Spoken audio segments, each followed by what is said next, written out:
السلام علیکم، میرے چینل سچی کہانیاں میں آپ سب کو خوش آمدید۔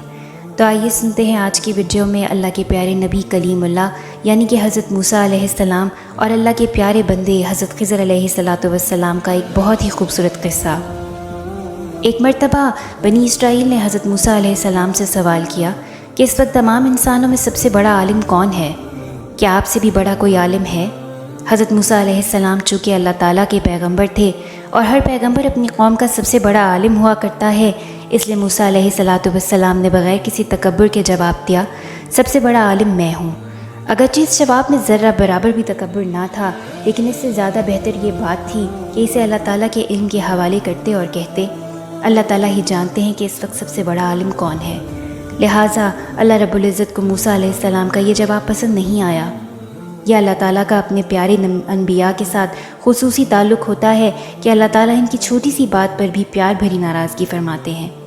حضرت موسیٰ علیہ السلام کو سمجھانے کے لیے اللہ تعالیٰ نے فرمایا، ہمارا ایک بندہ مجمع البحرین دو سمندروں کے ملنے کی جگہ پر ہے، وہ آپ سے بڑا عالم ہے اور زیادہ جاننے والا ہے۔ اللہ تعالیٰ کا یہ ارشاد سن کر فوراً موسیٰ علیہ السلام کے دل میں شوق علم نے جوش مارا۔ یہی بڑوں کی شان ہوتی ہے کہ وہ آخر وقت تک اور کسی بھی مقام پر پہنچ جائیں اپنے آپ کو علم کا محتاج سمجھتے ہیں اور حصول علم کے لیے کمر بستہ رہتے ہیں۔ حضرت موسیٰ علیہ السلام نے عرض کیا، پروردگار، میں ان سے علم حاصل کرنا چاہتا ہوں، مجھے کوئی ایسی نشانی بتا دیں کہ میں انہیں پہچان لوں۔ اللہ رب العزت نے فرمایا، اپنے ساتھ ایک مچھلی رکھ لو اور مجمع البحرین کی طرف سفر کرو، جس جگہ پہنچ کر یہ مچھلی غائب ہو جائے بس وہی جگہ ہمارے اس بندے کے ملنے کی ہے۔ حضرت موسیٰ علیہ السلام نے سفر شروع کیا اور جس مقام پر وہ مچھلی غائب ہوئی وہاں دیکھا کہ ایک شخص چادر اپنے جسم پر لپیٹے ہوئے ہے۔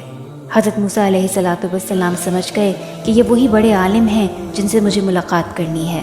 چنانچہ حضرت موسیٰ علیہ السلام نے انہیں سلام کیا اور انہوں نے سلام کا جواب دیا۔ حضرت موسیٰ علیہ السلام نے اپنا تعارف کروایا کہ میں موسیٰ ہوں۔ انہوں نے سوال کیا کہ بنی اسرائیل کے موسیٰ؟ تو آپ نے جواب دیا، جی، میں بنی اسرائیل کا موسیٰ ہوں اور آپ کے پاس اس لیے آیا ہوں کہ آپ مجھے وہ خاص علم سکھا دیں جو اللہ تعالیٰ نے آپ کو سکھایا ہے۔ وہ بڑے عالم جن کا نام خضر علیہ السلام تھا کہنے لگے، اے موسیٰ، میرے پاس ایک علم ہے جو اللہ تعالیٰ نے مجھے دیا ہے، وہ آپ کے پاس نہیں، اور ایک علم اللہ تعالیٰ نے آپ کو دیا ہے جو میں نہیں جانتا، اور ہم دونوں کا کام بھی الگ الگ ہے، اس وجہ سے آپ کا میرے ساتھ رہنا مشکل ہے۔ حضرت موسیٰ علیہ السلام نے بڑی عاجزی کے ساتھ فرمایا، میں انشاءاللہ صبر اور استقامت کے ساتھ آپ کی خدمت میں رہوں گا اور کبھی آپ کی نافرمانی نہیں کروں گا۔ پہلے جتنے علماء کرام گزرے ہیں سب کے ادب و احترام کا یہی حال تھا، اس لیے کہا جاتا ہے باادب بانصیب، بے ادب بے نصیب۔ اب حضرت خضر علیہ السلام نے اپنے مدرسے کی پہلی پابندی سنائی، اگر میرے ساتھ چلنا ہے تو کسی بات پر بھی یہ نہیں پوچھنا کہ یہ کیوں کیا، یہ کیوں نہیں کیا۔ ٹھیک ہے جی، موسیٰ علیہ السلام نے رضامندی ظاہر کر دی۔ یوں اللہ تعالیٰ کے ان دو نیک بندوں کا سفر شروع ہوا۔ سمندر کا کنارہ تھا، دونوں استاد شاگرد پیدل چلتے جا رہے تھے، اتنے میں ایک کشتی ان کے پاس سے گزری۔ حضرت خضر علیہ السلام کو کشتی والوں نے پہچان لیا اور ان دونوں کو بغیر کسی معاوضے کے کشتی میں سوار کر لیا۔ کشتی چل پڑی۔ اچانک حضرت خضر علیہ السلام ایک کلہاڑی سے کشتی کے ایک تختے میں سوراخ کرنے لگے۔ حضرت موسیٰ علیہ السلام سے رہا نہ گیا، بے اختیار بول پڑے، ارے یہ آپ کیا کر رہے ہیں؟ ان لوگوں نے ہم پر احسان کیا، ہمیں بغیر معاوضہ مانگے کشتی میں سوار کر لیا، آپ ان کے احسان کے بدلے ان کی کشتی کیوں خراب کر رہے ہیں؟ اس طرح تو یہ لوگ ڈوب جائیں گے، آپ ایسا کام کر رہے ہیں جو شریعت اور اخلاق دونوں سے ہٹ کر ہے۔ چونکہ حضرت موسیٰ علیہ السلام ایک پیغمبر تھے اور پیغمبر کا تو کام ہی یہی ہوتا ہے کہ لوگوں کو اچھے کام کرنے کو کہے اور برائیوں سے بچنے کی تلقین کرتا رہے، اس لیے حضرت موسیٰ علیہ السلام یہ بھی بھول گئے کہ انہوں نے خاموش رہنے کا وعدہ کر رکھا ہے۔ اس لیے حضرت خضر علیہ السلام فرمانے لگے، دیکھا میں نے کہا تھا نا کہ آپ میرے ساتھ رہے تو صبر نہیں کر سکیں گے، اسی لیے تو میں نے آپ پر صرف ایک ہی پابندی لگائی تھی کہ کسی بھی کام پر یہ مت کہنا کہ یہ کیوں کیا۔ تو حضرت موسیٰ علیہ السلام نے کہا، میں بھول گیا، آپ ناراض نہ ہوں، آئندہ ایسا نہیں ہوگا۔ اسی دوران ایک چڑیا آ کر کشتی کے ایک کنارے پر بیٹھ گئی اور سمندر سے پانی پینے لگی۔ حضرت خضر علیہ السلام نے فرمایا، اے موسیٰ، اللہ تعالیٰ کے علم کے آگے میرا اور تمہارا علم ایسا ہی ہے جیسے اس چڑیا کی چونچ میں آنے والے قطرے کی اس سمندر کے سامنے کوئی حیثیت نہیں۔ دونوں حضرات کشتی سے اتر کر سمندر کے کنارے ایک بار پھر پیدل چل پڑے۔ کچھ آگے چل کر ایک بستی آ گئی، ایک طرف کچھ بچے آپس میں کھیل رہے تھے۔ اچانک حضرت خضر علیہ السلام نے ایک بچے کو پکڑ کر اسے جان سے مار ڈالا۔ حضرت موسیٰ اللہ کے نبی تھے، اور اللہ کے نبی کے سامنے کوئی شخص کسی کو قتل کر دے تو وہ کیسے رک سکتا ہے؟ بے اختیار بول اٹھے، ارے یہ کیا کیا؟ آپ نے تو ناحق اس کو مار ڈالا، یہ تو آپ نے بہت برا کیا۔ آپ پھر بول پڑے، میں نے آپ سے کہا بھی تھا کہ آپ میرے ساتھ نہیں رہ سکیں گے۔ معذرت۔ حضرت موسیٰ علیہ السلام نے فوراً دوبارہ معذرت کرتے ہوئے کہا، بس جناب، اب اگر میں آپ سے ایک سوال بھی کروں تو آپ کو حق ہے کہ مجھے اپنے ساتھ نہ رکھیں۔ اب تو آگے میرے خیال میں بھی عذر کی حد کو پہنچ گئے ہیں۔ دونوں حضرات پھر چل پڑے۔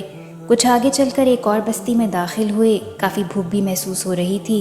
بستی والوں سے کچھ کھانے پینے کو مانگا، مگر انہوں نے ان کی مہمان نوازی کرنے سے سرے سے انکار ہی کر دیا۔ پھر ان دونوں حضرات نے دیکھا قریب ہی ایک دیوار ہے جو کہ انتہائی خستہ حالت میں ہے اور گرنے کے قریب ہے۔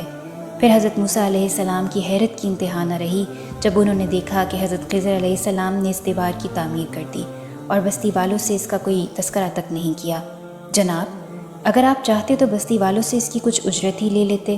حضرت موسیٰ علیہ السلام حیرت کے مارے کہتے چلے گئے، ان لوگوں نے ہمیں نہ کچھ کھلایا نہ پلایا، اور آپ ہیں کہ مفت میں ان کی گرتی دیوار کو درست کر دیا اور ان سے کوئی معاوضہ تک نہ لیا۔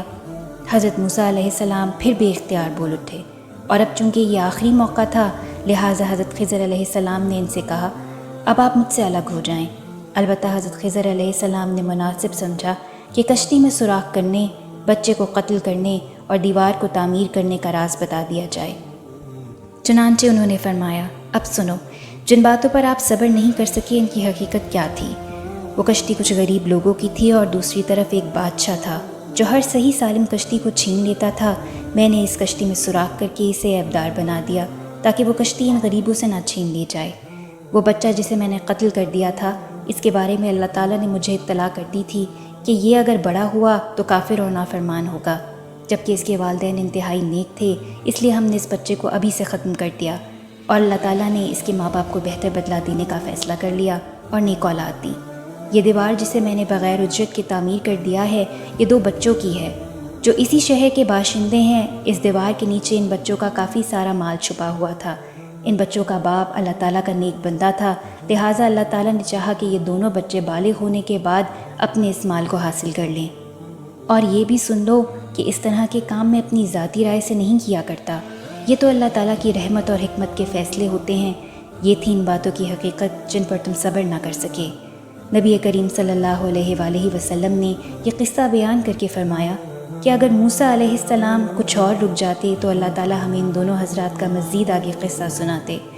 ہمیں بھی اس قصے سے یہ سبق ملتا ہے کہ جب بھی کوئی استاد یا ماں باپ یا کوئی اور بزرگ ہماری کسی غلطی پر تنبیہ کریں تو اولاً ہمیں اپنی غلطی تسلیم کرنی چاہیے، پھر اس غلطی پر معذرت کرنی چاہیے، پھر اس غلطی سے بچنے کی بھرپور کوشش کرنی چاہیے۔ اس سے ایک سبق یہ بھی ملا کہ میں کا دعویٰ نہیں کرنا چاہیے، یعنی میں جانتا ہوں یا میں جانتی ہوں وغیرہ کہنا، اور اس پر فخر کرنا، دوسروں کو حقیر سمجھ کر یہ کہنا مناسب نہیں ہے۔ تو مجھے امید ہے کہ میری آج کی کہانی آپ کو اچھی لگی ہوگی۔ میرے چینل کو لائک، شیئر اور سبسکرائب ضرور کیجیے گا۔